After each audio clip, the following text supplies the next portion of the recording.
이사야 9장 6절과 7절, 구약성경 978페이지에 있습니다. 우리 두 절 우리 함께 봉독해 올리겠습니다. 6절과 7절입니다. 6절입니다. 이는 한 아이가 우리에게 낳고 한 아들을 우리에게 주신 바 되었는데 그의 어깨에는 정사를 메었고 그의 이름은 기묘자라 모사라 전능하신 하나님이라 영존하시는 아버지라 평강의 왕이라 할 것입니다. 그 정사와 평강의 더함이 무궁하며 또 다윗의 왕자와 그의 나라에 군림하여 그 나라를 굳게 세우고 지금 이후로 영원히 정의와 공의로 그것을 보전하실 것이라 만군의 여호와의 열심히 이를 이루시리라. 아멘. 우리는 요즘 거룩하고 또 의미 있는 절기를 지나고 있습니다. 대림절, 어드벤트라고 하는 대림절을 우리가 지키고 있는데 바로 기다림이라고 하는 그런 뜻을 가지고 있는 대림절, 또 예수 그리스도께서 이 땅에 다시 오실 것을 기다리는 대강절이라고 하는 대림절 기간을 함께 지내가고 있습니다. 교회에서 지키고 있는 교회의 달력, 교회력에 단순히 그냥 지키는 절기가 아니라 예수님께서 오심을 다시 한번 우리가 기억하는 의미 있는 절기임을 보게 되죠. 대림절은 크게 두 가지의 의미가 있습니다. 첫 번째는 2000년 전에 이 땅에 아기 예수로 오신 그런 축복과 그 은혜를 기억하는 절기가 이 대림절 기간이고, 또 두 번째는 이 땅의 마지막 때에 심판주로 오셔서 이 땅에 하나님의 나라를 완성하실 예수 그리스도를 기다리는 절기가 대림절 기간입니다. 여러분은 살면서, 또 우리들은 살면서 많은 기다림을 하게 되죠. 여러분 주일이 기다려지십니까? 또 아멘 좀 크게 나와야 되는데, 주일이 기다려지십니까?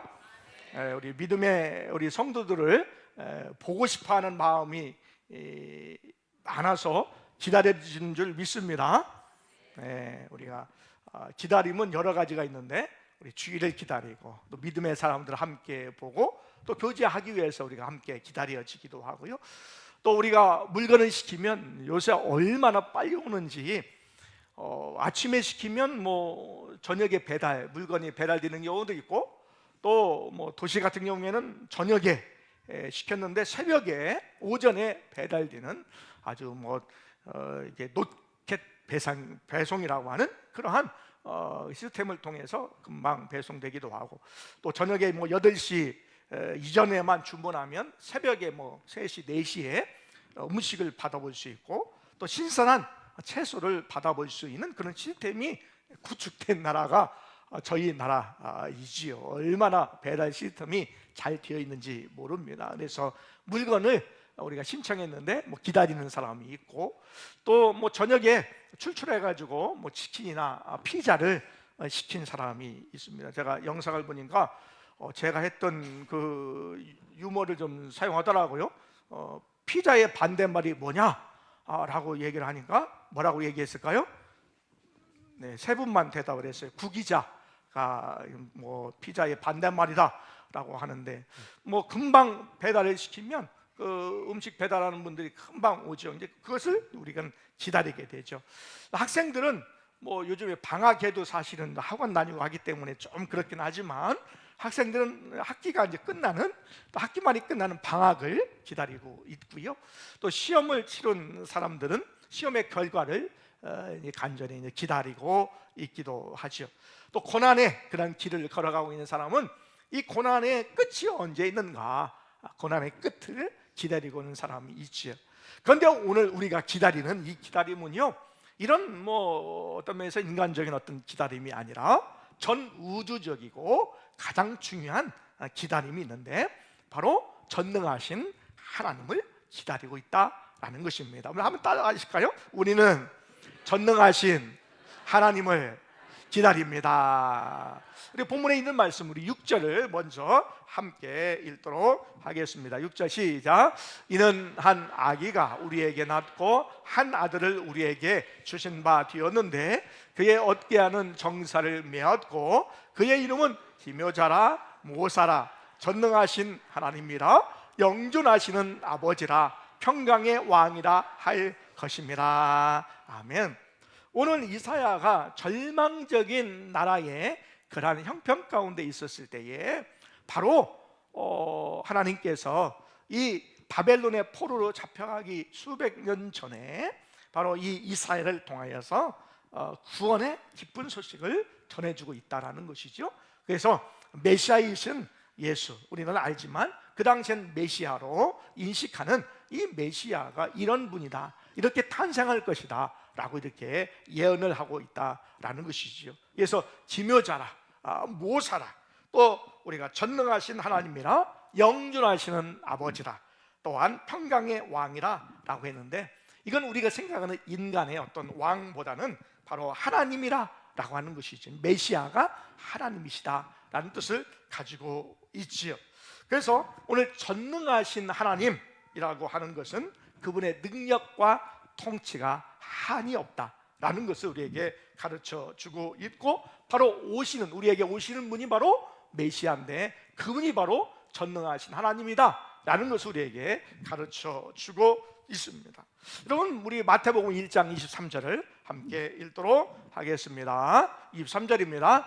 보라, 처녀가 잉태하여 아들을 낳을 것이요 그의 이름은 임마누엘이라 하리라 하셨으니 이를 번역한즉 하나님이 우리와 함께 계시다 함이라. 아멘. 메시아 그러면 우리가 예수 그리스도 이렇게 생각을 하죠. 예수 그리스도, 아기 예수로 오신 예수 그리스도로 우리가 생각하는데, 바로 예수 그리스도께서 아기 예수로 오셨기 때문에 바로 우리가 전능하신 하나님의 능력을 볼 수 있다는 것이에요.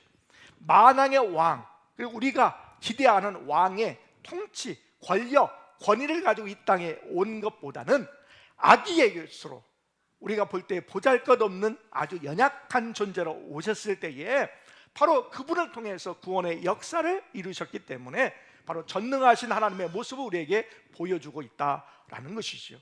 23절에 있는 말씀, 마태복음 1장 23절에 있는 말씀에 보니까 보라, 처녀가 잉타여 아들 낳을 것이요 그의 이름을 임마누엘이라 하리라. 그 임마누엘은요, 하나님이 우리와 함께 계시다는 뜻이에요. 가끔씩 예수님의 이름이 무엇일까? 예수님의 이름이 보란가 보다. 보라, 그러니까 보란가 보다 이렇게 생각하는 사람이 있는 것 같아요. 또 찬양에도 보라, 주님께서 구름 타시고 이 땅에 오시니 보라가 예수님의 뜻인가 보다, 이름인가 보다 생각하는 사람이 있다고 그래요. 우스갯소리로. 오늘 예수님께서 임마누엘로 오셨다라는 거예요. 임마누엘 뜻이 하나님이 우리와 함께 하시다는 뜻이죠. 그러니까 바로 이 예수님이 하나님이시다, 전능하신 하나님이시다 라는 것을 우리에게 가르쳐 주고 있습니다. 여러분, 우리는 지금 전능하신 하나님을 기다리고 있습니다. 여러분, 우리 학생들이 대학에 이렇게 가기 위해서 이렇게 학생 기록부를 이렇게 기록도 하고요. 그러면서 이제 요새는 내신뿐만 아니라 이렇게 학생들의 그 학교에서의 기록부에 따라서 이 평가를 많이 하기 때문에 대학에서 이제 그 스펙을 많이 보죠. 봉사활동, 그다음에 어떻게 이제 활동했는지, 또 학폭 그런 것들이 있었는지 없었는지를 좀 보기도 하죠. 또 기업에서도 이제 여러 가지 스펙을 이렇게 보게 되는데, 그러면 우리가 전능하신 하나님의 스펙이 어떤지 한번 살펴보겠습니다. 첫 번째, 전능하신 하나님이 어떠한 분이실까? 전능하신 하나님은 지혜의 근원이시다라는 거예요. 우리 한번 따라가요. 전능하신 하나님은 지혜의 근원이십니다. 다시 한번, 전능의 하나님은 지혜의 근원이십니다. 전능하신 하나님은 지혜의 근원이시지요.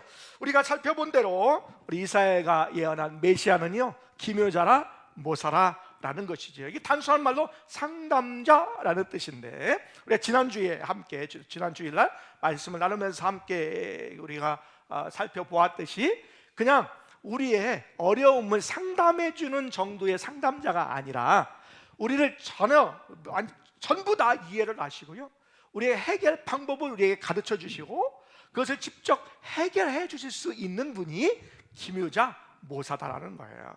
그래서 그분은 메시아 예수님은요 바로 전능하신 하나님이시다라는 것이죠. 그분을 우리가 기다리고 있다라는 것입니다. 여러분, 친구에게 말할 수 없는 고민이 있죠. 우리 학생들도 그러고 친구에게 얘기하지만 이 고민을 이야기할 수 없는 고민이 있고요.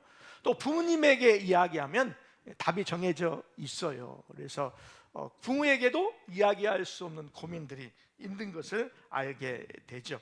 한국의 무속인들이 40만이라고 그래요. 무당, 점치는 사람들이 40만이라고 그럽니다. 2022년도 뭐 요즘에 통계도 이제 그 사주팔자 뭐 이런 것을 볼 수 있는 앱을 통해서 이제 많은 사람들이 그 점을 보는 사람들이 많이 이렇게 관심을 갖고 있다라고 하는 그런 기록도 보았는데 2022년도의 통계에 보면 우리 국민의 41%가 점을 본 경험이 있고 기독교인 중에서 23%가 점을 본 기록이 있습니다. 그래서 어떤 분이 저는 몰랐는데 어떤 교수님이 저한테 우리 이제 얘기를 하더라고요. 뭐냐면 요새는 교회에서 선풍기를 안 튼답니다. 선풍기를. 왜냐하면 선풍기 틀으면 속에 있던 부적들이 막 날아다녀가지고 교회에 선풍기를 안 튼대요. 그래서 우리도 다행스러운 것 같아요. 에어컨을 잘 달아가지고 그 정도로 교회에 다녀도 예수를 믿어도 인생에 그러한 그 운명이 어떻게 되는지 궁금해하기도 하죠. 그래서 이제 흥미로워서 보기도 하기는 하지만, 근데 여러분, 우리가 보면 옛날 어른들만, 나이가 든 사람들만 점 보는 거 같잖아요. 그런데 오히려 30대가 점을 가장 많이 봐요. 30대가 과학 문명 그런 것들의 이기와 편리를 잘 이해하고 알만한 사람, 똑똑하다고 자신하고 자만하는 그 사람들이 점을 보는 거예요. 그러니 얼마나 우리가 아이러니한지를 모르겠습니다. 요즘에 인공지능에게 어려운 질문들을 하죠.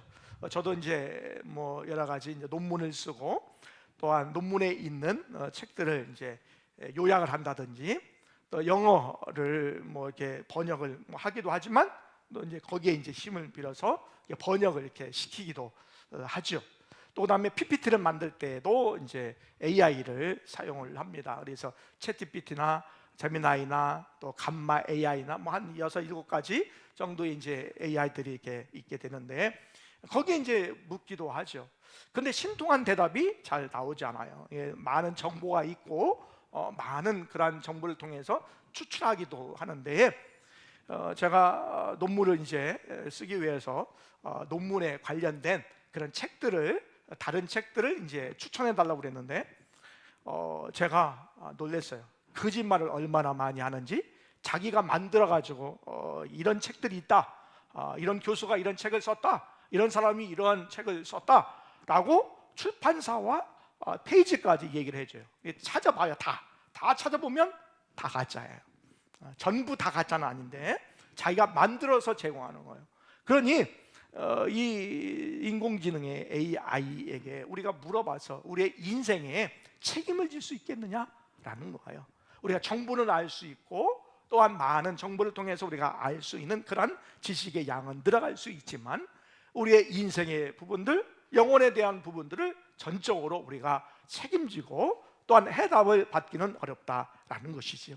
그런데 우리 예수 그리스도께서 기묘자요, 모사요, 전능하신 하나님이시기 때문에 우리의 과거에 또한 현재의 모습을 정확하게 아시고 우리의 심적인 상황도 정확하게 아시는 그 주님께 우리가 나아가 주께 아리며 기도하며 나가는 은혜가 우리에게 있기를 원합니다. 왜냐하면 우리 전능하신 하나님은 지혜의 근원이시기 때문이죠.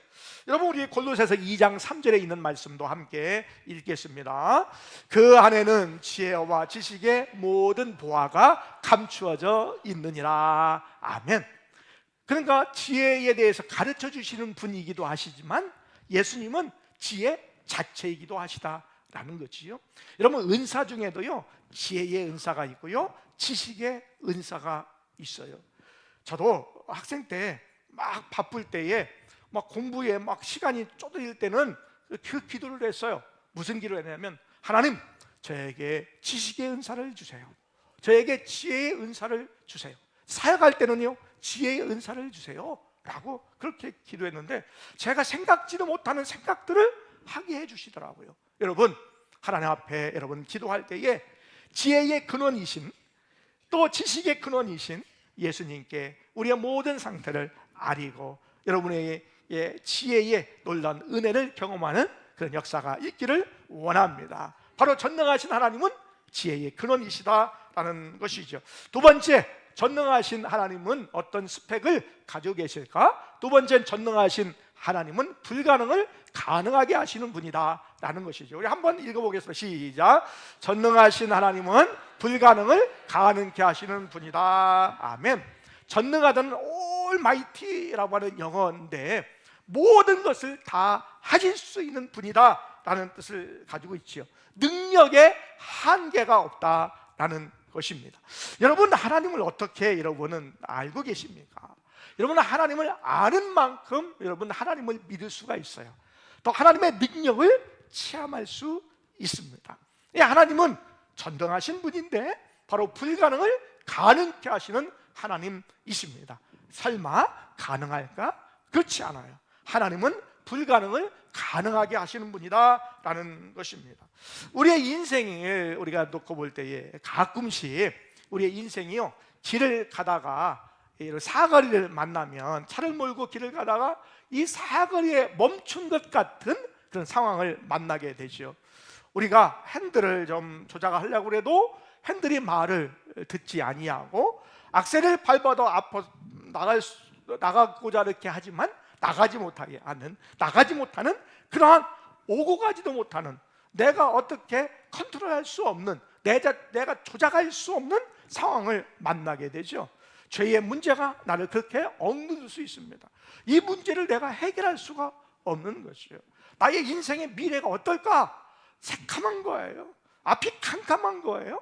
그런 문제를 우리가 만날 수가 있고, 건강에 대한 문제를 우리가 만나서 내가 해결할 수 없는, 도저히 인간적인 방법으로 할 수 없는 일들을 우리가 만나게 되죠. 관계가 깨어져서 어디부터 어디까지 이 관계에 깨어진 것을 우리가 복구해야 될지, 인간관계가 흔들어져 있어가지고 이것을 어떻게 우리가 하나씩 관계를 회복해야 될지 복잡하고, 또한 이런 어려움 속에 있는 인간의 또한 한계에 부딪힐 때가 있다라는 거지요.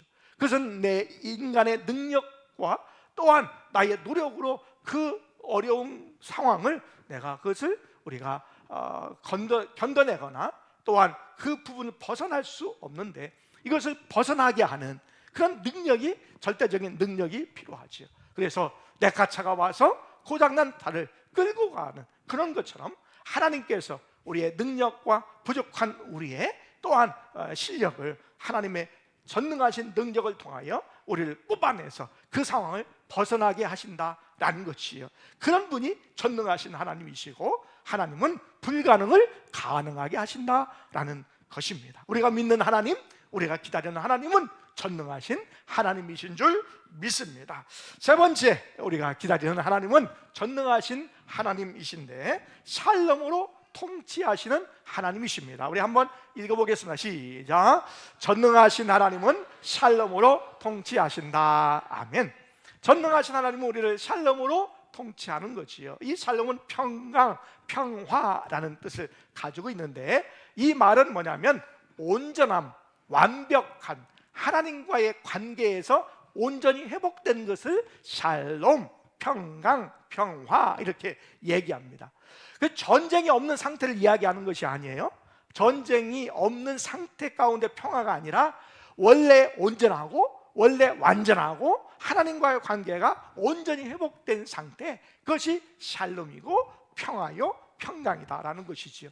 바로 하나님께서는, 전능하신 하나님은 우리를 통치하실 때 그렇게 통치하신다라는 것이죠. 여러분, 얼마나 우리는 두렵습니까? 우리의 앞에 일 두렵고, 우리가 나이가 들으면 어떻게 할까에 두려움이 있고, 또한 우리 학생들은 우리가 시험을 아니면 공부하는 것을 어떻게 할까, 앞으로의 장래가 어떻게 될까 라고 걱정하며 우리가 두려워하고 염려하죠. 또한 여러분, 뭐 과거에는 없었는데 전화가 없어가지고 편리했었는데 오히려 전화기가 있고 또 스마트폰이 생기면서 얼마나 여러분에게 알람이 많이 옵니까? 카톡 알람도 수도 없이 오죠. 저도 어떤 때는 막 수도 없이 많이 오는데, 그래서 저는 카톡의 알람을 아예 꺼놨어요. 그래서 뭐 이게 울리는 거에 대한 부분은 제가 이제 수시로 확인하면 되니까 그렇게 하죠. 우리를 불안하게 만들죠.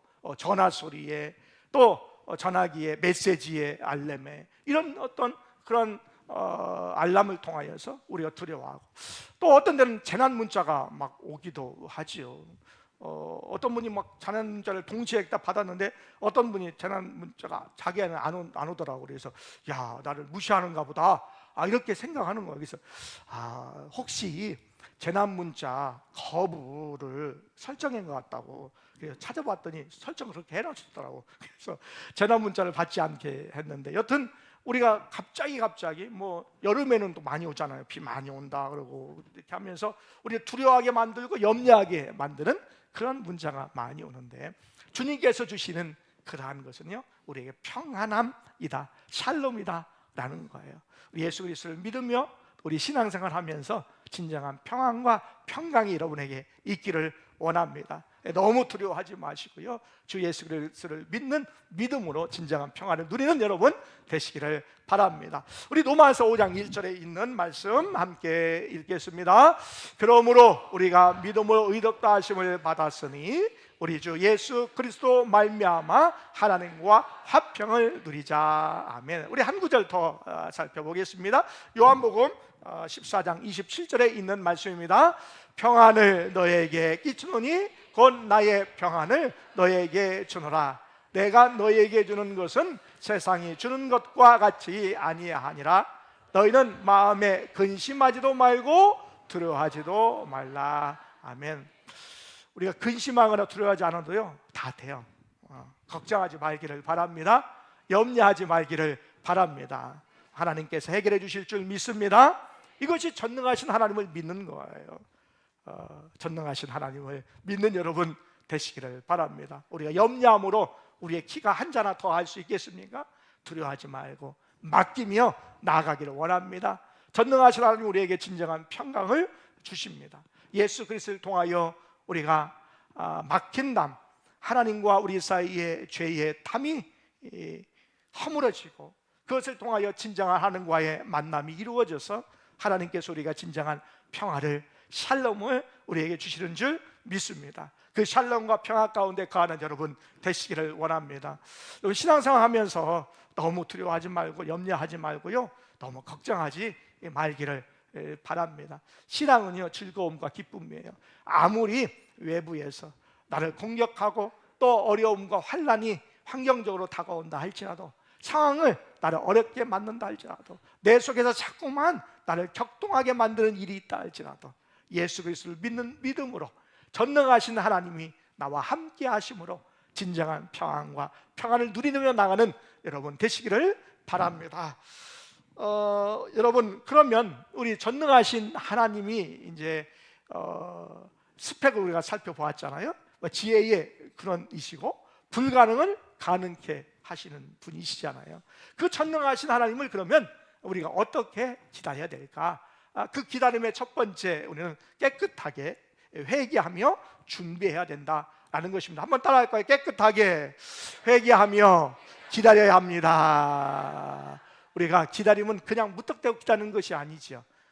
우리가 기다림은요, 우리가 준비하며 기다리는 것이다라는 것이죠.